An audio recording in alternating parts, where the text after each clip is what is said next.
Assalamualaikum warahmatullahi wabarakatuh. Perkenalkan, nama saya Irfan Setiawan Krismantara dari Hukum Tata Negara. Di sini saya akan menjelaskan tugas dari Bapak Hervin Yoki Prabdipka. Tugas ke-12 yaitu bangunan hukum Islam di Indonesia.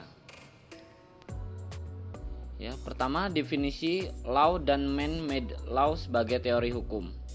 Hukum Islam dikategorikan sebagai definisi law karena aturan-aturan yang ada di dalamnya dibuat langsung oleh Tuhan untuk mengatur kehidupan manusia di dunia. Bila kita memperhatikan pengertian di atas, betul-betul menempatkan hukum Islam sebagai entitas yang murni bersifat top down dan melepaskan aspek-aspek historis sosiologisnya. Sebagaimana yang dapat kita pahami pula dari kutipan di bawah ini, konsep hukum menurut usul fikih pada dasarnya terletak di atas pandangan bahwa hukum itu bersifat keagamaan. Sejak periode paling awal sejarah Islam, hukum telah dipandang sebagai keluar dan merupakan bagian dari syariah. Adapun syariah sebagaimana telah dijelaskan adalah pola tingkah laku manusia yang diatur oleh Allah Subhanahu wa taala.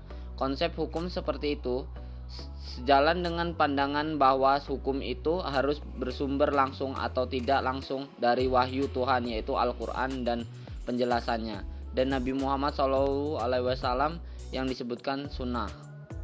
Bila kutipan di atas dikaitkan dengan politik, maka itulah yang disebut dengan nomokrasi negara Islam. Sifat nomokrasi negara Islam menunjukkan kepercayaan terhadap supremasi hukum suci yang menjadi sumber otoritas pemerintahan. Peraturan suci seperti secara inheran memiliki karakter supranatural dan yang luar biasa, supernatural and extraordinary character.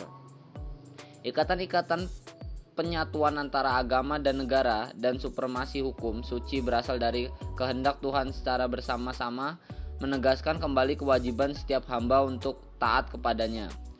Menurut Khoduri, warga negara Islam adalah hamba Allah dan hukum-hukumnya adalah hukum suci. Karena ia berasal dari Allah Subhanahu wa taala, tidak diterapkan oleh manusia. Hukum suci seperti itu adalah pasti benar dan manusia hanya bisa mematuhi karena Allah Subhanahu wa taala lebih mengetahui dari otoritas maupun terhadap kebutuhan-kebutuhan hambanya. Dalam usaha dalam menaati hukum, manusia menyadari akan tujuan-tujuan agamanya, karena hukum dalam Islam memiliki karakter sebagai sebuah kewajiban religius. Pada waktu yang sama, ia juga memberikan dukungan politik bagi agama Islam.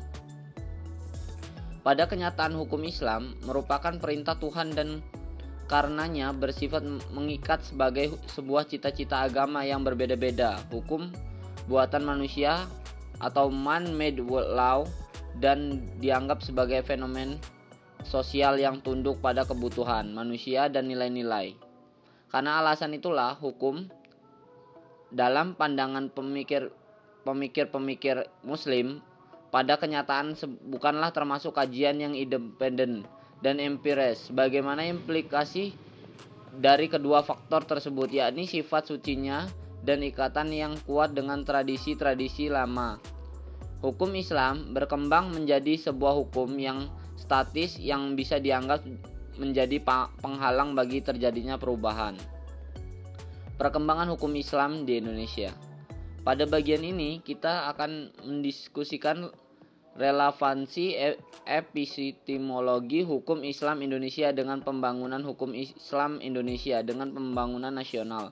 Namun sebelum kita lebih jauh membahas persoalan tersebut, terlebih dahulu sebaiknya mengetahui apa yang dimaksud dengan hukum nasional, mengapa kita membutuhkan hukum nasional, dan bagaimana cara kita mewujudkan hukum nasional tersebut.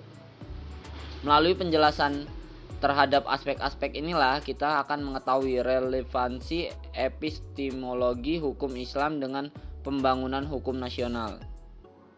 Yang pertama yaitu pembangunan hukum di Indonesia. Dalam rangka membangun sistem hukum nasional, pemerintah menerapkan kebijaksanaan untuk memanfaatkan 3 sistem yang eksis atau living law di Indonesia, yaitu sistem hukum adat, Islam dan Barat atau Belanda sebagai bahan bakunya. Ketiga, sistem hukum sangat berkontribusi dalam pembangunan hukum nasional. Tatanan hukum nasional Indonesia harus mengandung ciri yang pertama berwawasan kebangsaan dan berwawasan Nusantara. Yang kedua mampu mengakomodasi kesetaraan hukum kelompok etnis, kedaerahan, dan keyakinan agama. Yang ketiga sejauh mungkin berbentuk tertulis dan terunifikasi.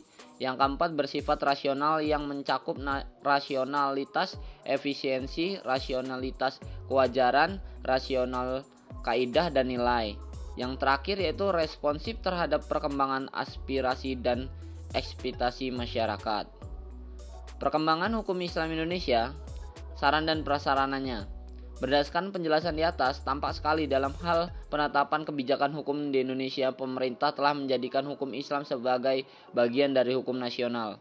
Kondisi seperti ini tidak semata-mata terjadi di Indonesia, tetapi terjadi pula di negara-negara berpenduduk Muslim, baik yang memiliki konstitusi Islam maupun yang tidak memilikinya, sebagai sebuah sistem hukum atau bagian dari sebuah sistem hukum yang mempunyai teks tertulis dalam bidang-bidangnya yang dicakupkan, memiliki lembaga peradilan sesuai tingkatan-tingkatan yang diperlukan dan mempunyai alat penegak hukum untuk menjalankannya. Sekian dari saya. Apabila ada salah kata, saya mohon maaf. Pada Allah saya mohon ampun. Wabillahi taufiq wal hidayah. Wassalamualaikum warahmatullahi wabarakatuh.